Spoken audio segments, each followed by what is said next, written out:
Hi hello ನಮಸ್ಕಾರ ಸ್ನೇಹಿತರೆ. ಏನಪ್ಪ ಬೆಟ್ ಟ್ವಿಸ್ಟ್, ಲಕ್ಷ್ಮಿಯ ಇನ್ನೊಂದು ಮುಖದ ಅನಾವರಣ ಆಗ್ತದೆ. ಈ ಕಡೆ ಕೀರ್ತಿಗೆ ಕೊಟ್ರಲ್ಲಪ್ಪ ಬಿಗ್ ಶಾಕ್. ಇದೆಲ್ಲ ಬಿಗ್ ಶಾಕ್ ಆಗ್ತಾ ಇದ್ರೆ ಈ ಕಡೆ ಕಾವೇರಿ ಸಿಗತ್ತೆ ಬಿಗ್ ಶಾಕ್. ಈ ಕಡೆ ಸುಪ್ರೀತಾ ಅವರಾಗಿ ಇಲ್ಲಿ ಎಲ್ಲವನ್ನ ಕೂಡ ತಿಳ್ಕೊಬೇಕು ಅಂದರೆ ಈಗಲೇ ನಮ್ಮ ಈ ಚಾನಲ್ನ ಸಬ್ಸ್ಕ್ರೈಬ್ ಮಾಡಿ, ಹಾಗೆ ಒಂದು ವಿಡಿಯೋವನ್ನು ಪೂರ್ತಿಯಾಗಿ ನೋಡಿ. ಇಲ್ಲಿ ವೈಷ್ಣವ್ ಹುಷಾರಾಗಿ ಮನೆಗೆ ಬಂದಿದ್ದಾನೆ. ಮನೆಗೆ ಬಂದಿರೋ ವೈಷ್ಣವ್ನ ನೋಡಿ ಎಲ್ರಿಗೂ ತುಂಬಾ ಖುಷಿ ಆಗ್ತದೆ. ಲಕ್ಷ್ಮಿ ಅಂತೂ ತನ್ನ ಗಂಡನ್ನ ಕಣ್ಣು ರೆಪ್ಪಿನ ಕದಲಿಸ್ದಾಗೆ ಹಾರೈಕೆ ಮಾಡ್ತದಾಳೆ. ಈ ಕಡೆ ಮನೆಯವರು ಎಲ್ರಿಗೂ ಕೂಡ ಲಕ್ಷ್ಮಿ ಮೇಲಿನ ಅಭಿಮಾನ ಮತ್ತಷ್ಟು ಜಾಸ್ತಿ ಆಗ್ತದೆ. ಬಿಕಾಸ್ ಲಕ್ಷ್ಮಿ ತನ್ನ ಗಂಡನ್ನ ತನ್ನ ಪ್ರಾಣನ ಒತ್ತೆ ಇಟ್ಟು ಬದುಕಿಸ್ಕೊಂಡ್ಲು. ಎಷ್ಟೆಲ್ಲ ಅಡೆತಡೆಗಳು ಬಂದ್ವು, ಆತಂಕಗಳು ಬಂದ್ವು, ಆದರೆ ಅದೆಲ್ಲವನ್ನ ಕೂಡ ಧೈರ್ಯವಾಗಿ ಎದುರಿಸಿದ್ಲು. ತನ್ನ ಗಂಡಂಗೋಸ್ಕರ ತನ್ಗೆ ಎಷ್ಟೇ ಕಷ್ಟ ಆದರೂ ಕೂಡ ಆ ವ್ರತನ ನಿಲ್ಲಿಸದೆ ಅದನ್ನು ಕಂಪ್ಲೀಟ್ ಮಾಡಿದ್ಲು ಅನ್ನೋ ಖುಷಿ ಮನೆಯವರೆಲ್ರಿಗೂ ಆಗ್ತದೆ. ಹಾಗಾಗಿ ಅವಳನ್ನ ಹೊಗಳಿ ಹೊನ್ವೇಶ್ವರಕ್ಕೆ ಇರಿಸ್ತಾ ಇದ್ದಾರೆ. ಇದಕ್ಕೆಲ್ಲ ಆಗ್ತಿದ್ರೆ ಈ ಕಡೆ ಕಾವೇರಿಯವರು ಏನಪ್ಪ ಫಸ್ಟ್ ಟೈಮ್ ಲಕ್ಷ್ಮೀ ಪರ ಬ್ಯಾಟಿಂಗ್ ಮಾಡೇ ಬಿಟ್ರಲ್ಲ ಅನ್ಕೊಂಡ್ರೆ, ಅಲ್ಲೂ ಕೂಡ ತನ್ನ ಪುಟ್ಟನ ಜೀವ ಆಗಿರೋದ್ರಿಂದ ಈ ಕಡೆ ಗೊಂಬೆ ಆಡಿಸೋರು ಪುಟ್ಟನ ಜೀವಕ್ಕೆ ತೊಂದರೆ ಆಗಬಾರ್ದು ಅಂದ್ರೆ ಲಕ್ಷ್ಮಿನೇ ಪೂಜೆ ಮಾಡಬೇಕು ಅಂತ ಹೇಳಿದ್ರಿಂದಾಗಿ ಅವರು ಕೀರ್ತಿ ವಿರುದ್ಧ ಹೋಗ್ತಾರೆ, ಲಕ್ಷ್ಮಿ ಪರ ನಿಂತ್ಕೋತಾರೆ. ಅಲ್ಲೂ ಕೂಡ ಅವರ ಸ್ವಾರ್ಥತೆ ಇದೆ. ಒಂದು ತಾಯಿಯಾಗಿ ಮಗನ ಒಳಿತನ್ನ ಬಯಸಿದ್ದಾರೆ ಕಾವೇರಿಯವರು. ಆದರೆ ಇದು ಬಿಗ್ ಶಾಕ್ ಕೊಡ್ತಿರೋದು ಕೀರ್ತಿಗೆ. ಈ ಕಡೆ ಕೀರ್ತಿಗೆ ತುಂಬಾನೇ ಅರ್ಥ ಮಾಡಿಸ್ತಾರೆ ಕಾವೇರಿಯವರು. ಯಾಕಂದ್ರೆ ಅವಳು ಕಂಕಣ ಕಟ್ಟೋಕೆ ಮುಂದಾಗಿರ್ತಾರೆ ವೈಷ್ಣವ್ಗೆ. ಬಿಕಾಸ್ ಇಲ್ಲಿ ಕಂಕಣ ಯಾರು ಬೇಕಿದ್ರು ಕಟ್ಬಹುದು ಅಂದಾಗ ಹೇಳ್ತಾ ಇಲ್ವಾ, ಅವನು ಹೆಂಡತಿ ಪೂಜೆ ಮಾಡಿ ಅವಳೇ ಕಟ್ಟಬೇಕು ಅಂತ. ಯಾಕೆ ನಿನಗೆ ಅರ್ಥ ಆಗ್ತಿಲ್ಲ ಅಂತ ಹೇಳ್ತಿದ್ದಾರೆ. ಏನು ಮಾತಾಡ್ತಿದ್ರ ಆಂಟಿ? ನಿಮಗೋಸ್ಕರ ವೈಷ್ಣವ್ಗೋಸ್ಕರ ನನ್ನ ಲೈಫ್ ಸ್ಯಾಕ್ರಿಫೈಸ್ ಮಾಡಿದ್ದೀನಿ. ಇಡೀ ಜೀವನ ನಾನು ಅವನ ಜೊತೆ ಇರೋದು, ನಾನು ಅವನೇ ಹೆಂಡ್ತೀನಿ ಹೊರತು ಲಕ್ಷ್ಮಿ ಅಲ್ಲ. ಅವಳು ಇವತ್ತಿದ್ದು ನಾಳೆ ಹೋಗೋಳು ಅಂಥವ್ಳ ಬಗ್ಗೆ ಮಾತಾಡ್ತಿದ್ರಲ್ಲ ಅಂದಾಗ ಅರ್ಥ ಮಾಡ್ಕೋ ಕೀರ್ತಿ, ಯಾಕೆ ರೀತಿ ಮಾತಾಡ್ತಿದ್ದೀರಿ ಅಂತ. ಪೂಜೆ ಮಾಡಿದ್ದು ಅವಳೇ ಅವನೇ ಹೆಂಡ್ತಿ, ಅವಳೇ ಕಂಕಣನ ಕಟ್ಟಬೇಕು. ಅದ ರೀತಿ ಆದರೆ ಮಾತ್ರ ನಮ್ಮ ವೈಷ್ಣವ್ ನಮ್ಮ ಪುಟ್ಟ ಉಳ್ಕೋತಾನೆ ಹೊರತು ನೀನು ಈ ರೀತಿ ಉಚ್ಚಾಟ ಥರ ಆಡಿದ್ರೆ ಖಂಡಿತ ಇದ್ಯಾವ್ದನ್ನ ಕೂಡ ನನ್ನಿಂದ ಸಹಿಸೋಕ್ಕಾಗೋದಿಲ್ಲ ಅಂತ ಹೇಳ್ತಾರೆ. ಅಷ್ಟರಲ್ಲಿ ಲಕ್ಷ್ಮಿ ಬರ್ತಾಳೆ. ಲಕ್ಷ್ಮಿನ ನೋಡಿ ಎಲ್ರಿಗೂ ಶಾಕ್ ಆಗುತ್ತೆ. ಬಿಕಾಸ್ ಕಂಕಣ ಕಾವೇರಿಯವ್ರ ಕೈಲಿರುತ್ತೆ. ಆದರೆ ಕಾವೇರಿಯವರು ಇದನ್ನ ಕೀರ್ತಿ ತಗೊಂಡು ಬಂದ್ಲು ಅಂತ ಹೇಳಲ್ಲ, ನಾನೇ ಕೆಳಗಡೆ ಬಿದ್ದೋಗ್ತಾ ಇತ್ತು ನಿನ್ನ ಕೈಯಿಂದ, ಅದಕ್ಕೋಸ್ಕರ ಇಟ್ಕೊಂಡು ತಗೊಂಡು ಬಂದೆ ಅಂತ ಹೇಳ್ತಾರೆ. ಹೋಗಿ ಕಂಕಣ ಕೂಡ ಕಟ್ಟಿಸ್ತಾರೆ. ವೈಷ್ಣವ್ ಕೂಡ ಹುಷಾರಾಗ್ತಾನೆ. ಆದರೆ ಲಕ್ಷ್ಮಿ ದಡ್ಡಿನ ಖಂಡಿತ ಇಲ್ಲ. ಅವಳಿಗೆ ತುಂಬ ಚೆನ್ನಾಗಿ ಗೊತ್ತಿತ್ತು ಕೀರ್ತಿನೇ ಕಂಕಣ ಕಟ್ಟೋಕೆ ಹೋಗಿದ್ರು, ಹಾಗಾಗಿ ಅದನ್ನು ಕಾವೇರಿ ಅತ್ತೆ ತಡೆದ್ರು ಅಂತ. ಜೊತೆಗೆ ಇಲ್ಲಿ ಸುಪ್ರೀತಾ ಅವ್ರು ಕೂಡ ನೋಡು ಲಕ್ಷ್ಮಿ, ಅರ್ಥ ಮಾಡ್ಕೊ, ಇನ್ನು ಮುಂದೆ ಇವತ್ತು ಏನೇನೆಲ್ಲ ಆಯಿತು ನೋಡಿದ್ಯಾ, ನೀನು ಸಲಿಗೆ ಕೊಟ್ಟಿದ್ರಿಂದಾನೆ ಕೆಲವೊಂದು ವ್ಯಕ್ತಿಗಳನ್ನ ಎಲ್ಲಿಟ್ಟಿರಬೇಕು ಅಲ್ಲೇ ಇಡಬೇಕು. ತುಂಬ ಹತ್ರ ಬಿಟ್ಕೊಂಡ್ರೆ ನಮಗೆ ಮುಂದೊಂದು ದಿನ ಅನಾಹುತ ಘಟಿಸುತ್ತೆ ಅಂತ ಹೇಳಿರ್ತಾರೆ. ಇದನ್ನು ಅರ್ಥ ಮಾಡ್ಕೊಂಡಿದ್ದಾಳೆ ಲಕ್ಷ್ಮಿ ಕೂಡ. ಈ ಕಡೆ ಮನೇಲಿರ್ತಕ್ಕಂಥ ಕೀರ್ತಿ ತನ್ನ ವೈಷ್ಣವ್ ನೋಡಬೇಕು ಅಂತ ಮನೆಗೆ ಬರ್ತಾಳೆ. ಮನೆಗೆ ಬಂದಿದ್ದಷ್ಟೇ ಅಲ್ಲ, ಖುಷಿಯಿಂದ ಇನ್ನೇನು ವೈಷ್ಣವ್ ರೂಮ್ಗೆ ನುಗ್ಗಿ ಒಳಗಡೆ ಬಂದುಬಿಡ್ತಾಳೆ. ಈ ಕಡೆ ವೈಷ್ಣವ್ಗೆ ನಿದ್ರೆ ಬಂದಿದೆ, ಹಾಗಾಗಿ ನಿದ್ರೆ ಮಾಡ್ತಿದ್ರೆ ಈ ಕಡೆ ತಡೀತಾಳೆ ಲಕ್ಷ್ಮಿ, ಮಾತಾಡಬೇಡಿ, ಇಲ್ಲಿ ನಿಂತ್ಕೋ ಕೂಡ್ದು ಕ್ಷಣಕ್ಕೂ ಕೂಡ ಬನ್ನಿ ಅಂತ ಹೇಳ್ಕೊಂಡು ದುರದುರ ಅಂತ ಹೊರಗಡೆ ಗಾರ್ಡನ್ ಏರಿಯಾಗೆ ಕರ್ಕೊಂಡು ಬರ್ತಾರೆ. ಅವ್ರ ಹಿಂದೆ ಸುಪ್ರೀತಾ ಅವ್ರು ಕೂಡ ಬರ್ತಾರೆ. ದೂರದಿಂದಾನೇ ಲಕ್ಷ್ಮಿ ಮತ್ತು ಕೀರ್ತಿ ಕಾನ್ವರ್ಸೇಷನ್ನ ಗಮನಿಸಿದ್ದಾರೆ. ಏನಿದು ಲಕ್ಷ್ಮಿ, ಯಾಕೆ ನನ್ನನ್ನು ಈ ರೀತಿ ಹೇಳ್ಕೊಂಡು ಬಂದೆ ಅಂತ ಕೇಳ್ತಿದ್ದಾರೆ ಕೀರ್ತಿ. ಯಾಕಂದರೆ ನಿಮಗೆ ಲಿಮಿಟ್ ಅನ್ನೋದನ್ನು ಅರ್ಥ ಮಾಡಿಸ್ಬೇಕಿತ್ತು ಅಂದಾಗ, ಏನು ಲಿಮಿಟ್, ನನಗೇನು ಲಿಮಿಟ್ ಅರ್ಥ ಮಾಡಿಸ್ಬೇಕು, ನನಗೆ ಲಿಮಿಟ್ ಅಂತ ಹೇಳ್ತಿದ್ಯಾ ಅಂದಾಗ, ಹೌದು ನಿಮಗೆ ಲಿಮಿಟ್ ಅಂದರೆ ಏನು ಅಂತ ಗೊತ್ತಿಲ್ಲ, ಅದಕ್ಕೋಸ್ಕರ ಅರ್ಥ ಮಾಡಿಸ್ಬೇಕು ಅಂತಾನೆ ಕರ್ಕೊಂಡು ಬಂದಿದ್ದು. ಕೆಲವೊಂದು ಲಿಮಿಟೇಷನ್ಸ್ನ ದಾಟಬಾರ್ದು ಕೀರ್ತಿ ಅವರ. ಆ ಲಿಮಿಟೇಷನ್ಸ್ ನಿಮಗೂ ಕೂಡ ಇರಬೇಕು, ಆದರೆ ನಿಮಗೆ ಯಾವ ಲಿಮಿಟೇಷನ್ಸ್ಗೂ ಕೂಡ ಇಲ್ಲವೇ ಇಲ್ಲ. ಆ ರೀತಿ ಬಿಹೇವ್ ಮಾಡ್ತಿದ್ರ, ಅದಕ್ಕೋಸ್ಕರ ನಿಮಗೆ ಲಿಮಿಟೇಷನ್ಸ್ನ ಅರ್ಥ ಮಾಡೋಕ್ಕೆ ಕರ್ಕೊಂಡು ಬಂದಿದ್ದೀನಿ.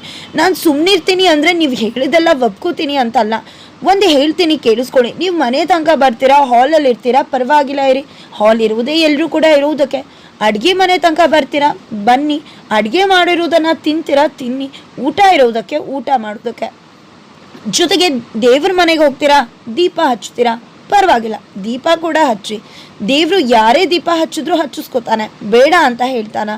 ಆದರೆ ಬೆಡ್ರೂಮ್ ಅಂದರೆ ನಮ್ಮ ಪ್ಲೇಸ್ಗೆ, ನನ್ನ ಗಂಡನ ಜಾಗಕ್ಕೆ ದಯವಿಟ್ಟು ನಿಮ್ಗೆ ಎಂಟ್ರಿ ಇಲ್ಲ. ಆ ಒಂದು ಲಿಮಿಟ್ ಅನ್ನೋದು ನಿಮಗಿಲ್ಲಿ ಹೇಳ್ಬೋದು. ನೀವು ಮತ್ತೆ ಬಂದು ಮೊದಲಿನ ಲೈನ್ಸ್ನೇ. ಆದರೆ ಆ ಲೈನ್ನ ಇವತ್ತಿಗೆ ಬಿಟ್ಬಿಡಿ. ಅರ್ಥ ಆಗ್ತಿದೆ ಅಂತ ಅನ್ಕೋತೀನಿ. ನಾನು ಕೂಡ ಸುಮ್ಮನಿದ್ದು ತಪ್ಪು ಮಾಡಿದ್ದೀನಿ, ಅದಕ್ಕೆ ಇಷ್ಟೆಲ್ಲ ಆಗಿರೋದು. ಇದನ್ನು ನಾನು ಹೇಳಿ ನೀವು ತಿಳ್ಕೊಬೇಕಾಗಿರಲಿಲ್ಲ, ನೀವೇ ತಿಳ್ಕೊಬೇಕಾಗಿತ್ತು. ನೀವು ಹೇಳ್ಬೋದು ನಾನು ಫ್ರೆಂಡ್ ಆಗಿದ್ದೆ, ಹಾಗಾಗಿ ನಾನು ಮೊದಲು ಕೂಡ ಬರ್ತಿದ್ದೆ, ಈಗಲೂ ಕೂಡ ಬರ್ತೀನಿ ಅಂತ.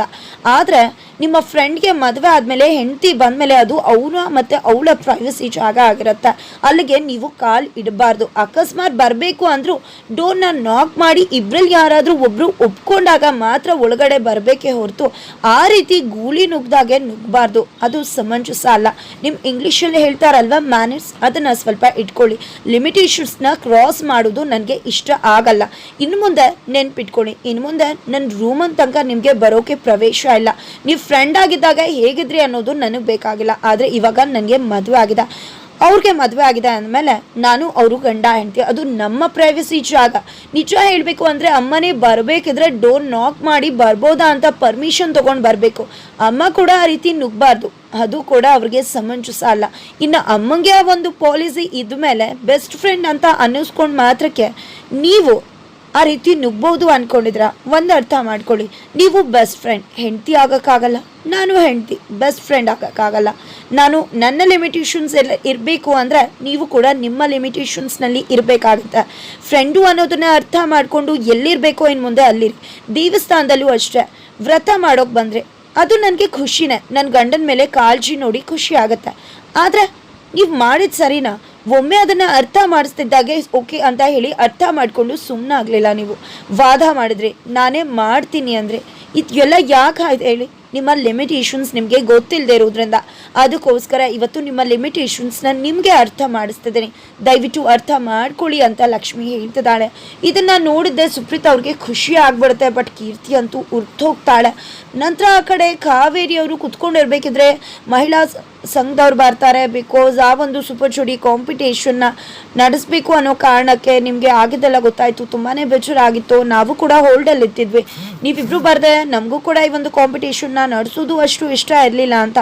ಇವಾಗ ಎಲ್ಲ ಕೂಡ ಸರಿ ಹೋಗಿದೆ ಅಲ್ವಾ, ಅದಕ್ಕೋಸ್ಕರ ಸೂಪರ್ ಜೋಡಿ ಕಾಂಪಿಟೇಷನಲ್ಲಿ ಭಾಗವಹಿಸಬೇಕು ಅಂತ ಹೇಳೋದಕ್ಕೆ ಬಂದಿದ್ದೀವಿ ಮತ್ತೆ ಅಂತ ಹೇಳ್ತಿದ್ರೆ ಇಲ್ಲ, ನಾವು ಯಾವುದೇ ರೀತಿ ಸೂಪರ್ ಜೋಡಿ ಕಾಂಪಿಟೇಷನ್ಸ್ಗೆ ನಮ್ಮ ಮನೆಯಿಂದ ಭಾಗವಹಿಸುವುದಿಲ್ಲ ಅಂತ ಹೇಳ್ತಾರೆ. ಜೊತೆಗೆ ಅಷ್ಟರಲ್ಲಿ ಈ ಕಡೆ ವೈಷ್ಣವ್ ಕೂಡ ಬರ್ತಾನೆ. ಏನಮ್ಮ ಹೇಳ್ತಿದ್ಯಾ? ನಾನು ಆರಾಮಾಗೇ ಇದ್ದೀನಿ, ನಾನು ಸ್ಟೀಪಲ್ ಆಗಿದ್ದೀನಿ, ನಾವು ಸೂಪರ್ ಜೋಡಿ ಕಾಂಪಿಟೇಷನಲ್ಲಿ ಭಾಗವಹಿಸ್ತೀವಿ ಅಂತಾರೆ. ಏನು ಪುಟ ಮಾತಾಡ್ತಿದ್ಯಾ? ನಿನ್ಗೆ ಹುಷಾರಿಲ್ಲ, ಇದ್ರ ನಡುವೆ ಇದೆಲ್ಲ ಬೇಕಾಗಿದೆಯಾ?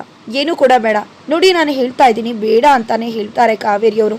ಆದರೆ ಅಮ್ಮನ ವಿರುದ್ಧ ನಿಂತ್ಕೋತಿದ್ದಾನೆ ವೈಷ್ಣವ್. ಇಲ್ಲ ನಾವು ಬರ್ತೀವಿ. ಯಾಕಮ್ಮ? ನಾನೇ ಹೇಳ್ತಿದ್ದೀನಿ ಆರಾಮಾಗಿದ್ದೀನಿ ಅಲ್ವಾ? ಆರಾಮಾಗಿದ್ದಾಗ ಹೋಗೋದೇನು ಕಷ್ಟ? ಇದೇ ರೀತಿ ಎಷ್ಟು ದಿನ ಇರೋಕ್ಕಾಗತ್ತೆ? ಇದನ್ನೆಲ್ಲ ಮೂವ್ ಆನ್ ಆಗಿ ಹೋಗಲೇಬೇಕಾಗತ್ತಲ್ವ? ನೀವೇನು ಯೋಚನೆ ಮಾಡಬೇಡಿ, ನಮ್ಮಿಂದ 2 ಜೋಡಿಗಳು ಸೂಪರ್ ಜೋಡಿ ಕಾಂಪಿಟೇಷನ್ಸ್ಗೆ ಬಂದೇ ಬರುತ್ತೆ, ನೀವು ಆರ್ಗನೈಸ್ ಮಾಡ್ಕೊಳ್ಳಿ ಅಂತ ವೈಷ್ಣವ್ ಹೇಳ್ತಾನೆ. ಈ ಕಡೆ ಸುಪ್ರೀತ್ ಅವ್ರು ಬಂದಿದ್ದೆ ಕಾವೇರಿ ಅವ್ರ ಹತ್ರ. ನೋಡಿದ್ರ ನಿಮ್ಮ ಮಗ ನಿಮ್ಮ ಮಾತಿಗೆ ವಿರುದ್ಧವಾಗಿ ಹೆಂಡತಿ ಪರ ಹೇಗೆ ನಿಂತ್ಕೊಂಡ ಅಂತ? ಇದೇ ರೀತಿ ಅಲ್ವಾ ಅಣ್ಣ ಕೂಡ ಮಾಡಿದ್ದು? ಫೈನಲಿ ಆ ದಿನ ಬರ್ತಾ ಇದೆ, ನಿಮ್ಮ ಮಗನ್ನ ನಿಮ್ಮ ಕೈ ಜಾರ್ತಿದ್ದಾನೆ. ಲಕ್ಷ್ಮಿಗೆ ನೋವಾಗಬಾರ್ದು ಅಂತ ತನಗೆ ಎಷ್ಟೇ ನೋವಿದ್ರು ಸೂಪರ್ ಜೋಡಿ ಕಾಂಪಿಟೇಷನ್ಗೆ ಹೋಗ್ತೀನಿ ಅಂತ ಹೇಳ್ತಿದ್ದಾನೆ ಅಂತ ಹೇಳ್ತಿದ್ದಾರೆ. ಈ ಕಡೆ ಕಾವೇರಿ ಅವರು ಉರ್ದೋಗ್ತಿದ್ದಾರೆ. ಈ ಕಡೆ ಮನೇಲಿ ಸೂಪರ್ ಜೋಡಿ ಕಾಂಪಿಟೇಷನ್ಗೆ ಹೋಗ್ತಾ ಇದ್ರೆ ಆ ಕಡೆ ಕೀರ್ತಿ ಮತ್ತು ಕಾವೇರಿ ಸೇರ್ಕೊಂಡು ಇಬ್ಬರು ಕೂಡ ಮೊದಲಿನಾಗೆ ಪಕ್ಕ ಪ್ಲ್ಯಾನ್ ಮಾಡಿ ವೈಷ್ಣು ಮತ್ತು ಲಕ್ಷ್ಮಿನ ಹೇಗೆ ದೂರ ಮಾಡ್ಬೋದು, ಅವರಿಬ್ಬರು ಗುಡ್ ಪೇರ್ ಅಲ್ಲ ಅನ್ನೋದನ್ನು ಹೇಗೆ ಸಾಬೀತುಪಡಿಸ್ಬೋದು ಅಂತ ಹೇಳಿ ಎಲ್ಲ ರೀತಿಯ ಟಾಸ್ಕ್ಸ್ನ ರೆಡಿ ಮಾಡ್ಕೋತಿದ್ದಾರೆ. ಆದರೆ ಈ ಒಂದು ಸುಳಿವು ಕೂಡ ಇಲ್ಲ ಲಕ್ಷ್ಮಿ ಮತ್ತು ವೈಷ್ಣವ್ಗೆ.